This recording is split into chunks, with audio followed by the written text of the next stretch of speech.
이번 시간에는 이혼을 고민하는 분들이 가장 많이 의문을 가지고 질문을 하시는 여러 가지 사항들에 대해서 살펴보도록 하겠습니다. 첫 번째 질문입니다. 나홀로 소송을 할 수 있나요? 소송이란 주민등록증 분실신고처럼 그냥 정해진 양식에 빈칸만 메워서 법원에 제출하면 알아서 해주는 그런 절차가 아니라 민법, 민사소송법, 가사소송법, 가사소송규칙, 인지세법 등의 모든 관련 지식이 있어야만 제대로 진행이 가능합니다. 나홀로 소송이 제도적으로 가능하다는 점과 나홀로 소송을 해서 원하는 결과를 얻을 수 있다는 점은 근본적으로 다르다 할 것입니다. 절차 진행에 대해서 모를 경우에 해야 할 것을 못하게 되고, 그럴 경우에 자신은 알지도 못하는 사이에 불이익을 당하게 됩니다. 그러므로 스스로 책을 찾아보기도 하시고 재판정에도 참석해보고 많은 준비와 연구가 있어야만 나홀로 소송이 가능할 것입니다. 특히 친권 및 양육자의 변경 및 지정을 다투는 소송은 통상 심각한 사실관계의 다툼과 법리 다툼을 필요로 합니다. 혼자서 준비하려고 하지 마시고 전문가의 도움을 받으시는 것이 좋겠습니다. 다음 질문입니다. 얼마나 별거하면 자동이혼이 되나요? 우리나라에서 자동이혼이란 없습니다. 우리나라에서는 협의이혼과 재판상 이혼, 즉 이혼소송 두 가지 방법 이외에는 방법이 없고, 장기간 별거의 경우에는 민법상 재판상 이혼 사유 중에서 배우자를 악의로 유기한 때의 사유로 이혼소송을 해야 합니다. 다음 질문입니다. 별거 중인데 집의 문을 잠그고 물건을 못 가져가게 합니다.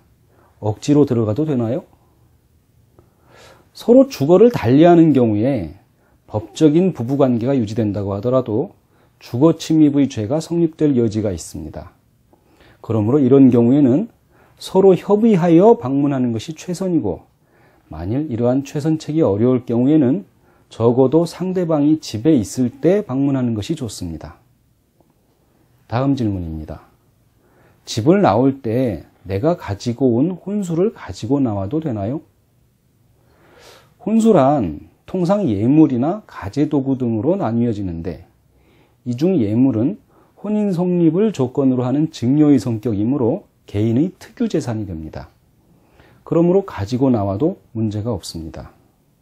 반면에 가재도구는 부부 공유재산의 성격을 가지는데, 법적인 부부관계를 유지하고 있는 상태라면 가재도구를 가지고 나온다고 해서 문제가 될 것은 없습니다. 다만 혼인기간이 오래 경과한 경우에 상대방이 가재도구의 목록으로 재산분할을 청구해 올 경우 재산분할의 대상이 될 여지는 있습니다. 다음 질문입니다. 배우자가 바람을 피웠습니다. 그 사실을 직장에 알려도 되나요? 이러한 것은 명예훼손의 범죄 성립 여지가 다분히 있습니다. 그러므로 자제하시는 것이 좋겠습니다. 다만 징계권을 가지고 있는 인사부서나 상사에게 비공개 진정의 형식으로 알린 경우 명예훼손의 성립 요건인 공연성이 없다고 하여서 명예훼손의 성립을 부인한 판례는 있습니다. 다음 질문입니다. 면접 교섭을 할 때 제가 아이를 데리러 가야 하나요? 아니면 데려다 주어야 하는 것이 맞나요? 면접 교섭의 방법이나 장소에 관해서는 기본적으로 협의에 의해 실시하는 것이 맞겠지만, 협의가 어려운 경우에는 자녀의 거주지에 데리러 가고 면접 후에는 다시 데려다 주는 것이 자녀의 복리를 위한 측면에서 타당한 처사로 보여집니다. 다음 질문입니다. 과거의 양육비를 받을 수 있나요? 이혼 후에 상대방으로부터 양육비를 받지 못하고 혼자 힘으로 자녀 양육을 계속해왔다면 과거 양육비에 대해서도 일시불로 청구가 가능합니다.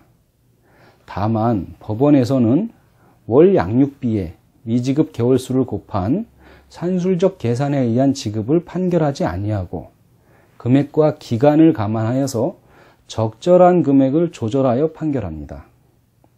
다음 질문입니다. 양육비의 증액이나 감액을 할 수 있나요? 원칙적으로 한 번 협의되거나 결정된 양육비는 특별한 사정의 변화가 없는 증액이나 감액 등 변화의 청구는 받아들여지지 아니합니다. 그러나 당사자들의 협의에 불구하고 법원은 자녀의 복리를 위하여 양육비의 증액을 명할 수 있다는 것이 판례의 입장이므로 양육비의 책정이 현저히 불합리할 경우 증액 또는 감액의 청구를 해볼 만합니다. 한편 양육비 변경 청구에서 이러한 특별한 사정의 변화란 성장에 따른 양육비 소요 금액의 증가를 제외한 다른 사정을 말합니다. 다음 질문입니다. 이혼을 하지 않고서도 상간녀에 대한 위자료 청구가 가능한가요? 가능합니다. 다만 이혼을 하였을 때나 이혼을 전제로 하는 경우보다 위자료 금액의 면에서는 적을 수 있습니다. 다음 질문입니다. 재산은 하나도 없고 제 명의의 생활비 부채만 있는데 이런 경우에 부채는 재산분할할 수 없나요? 재산분할은 적극재산의 형성에 사용된 소극재산에 한해서 감안할 수 있으므로 적극재산이 없고 소극재산만 있다면 재산분할을 할 수 없습니다. 이때에는 부채 명의자가 변제하셔야 합니다. 다음 질문입니다. 각서의 효력은 어떻게 되나요? 먼저 협의 이혼을 전제로 한 각서는 협의 이혼이 성립하면 유효하고 협의 이혼이 성립하지 않으면 무효인 문서가 됩니다. 유효한 내용의 각서라고 하더라도 그 조항 중에 일부분이 무효인 경우가 있는데 예를 들면 재혼할 경우에 친권을 변경한다는 조항 등은 무효인 조항입니다. 그리고 이혼을 전제로 하지 않은 각서일 경우에 그 내용을 보장받을 수 있는 효력은 없습니다. 예를 들면 다시 한번 폭력을 행사하면 전 재산을 넘긴다는 조항이 있고 그 후에 재차 폭력이 행사된다고 하더라도 반드시 전 재산을 넘겨야 하는 효력이 있는 것은 아닙니다. 다음 질문입니다. 나중에 아이를 데려오고 싶은데 그때 가서 친권 양육권자의 변경을 할 수 있나요? 한 번 친권 양육권자의 지정이 이루어지면 변경 청구 당시 친권자 및 양육권자가 친권의 행사 및 양육을 잘못하여 자녀의 복리를 해하고 있다는 특별한 정황이 입증되지 않는 한 법원은 이유 없이 자녀의 양육 환경을 변화시키는 결정을 하지 않습니다.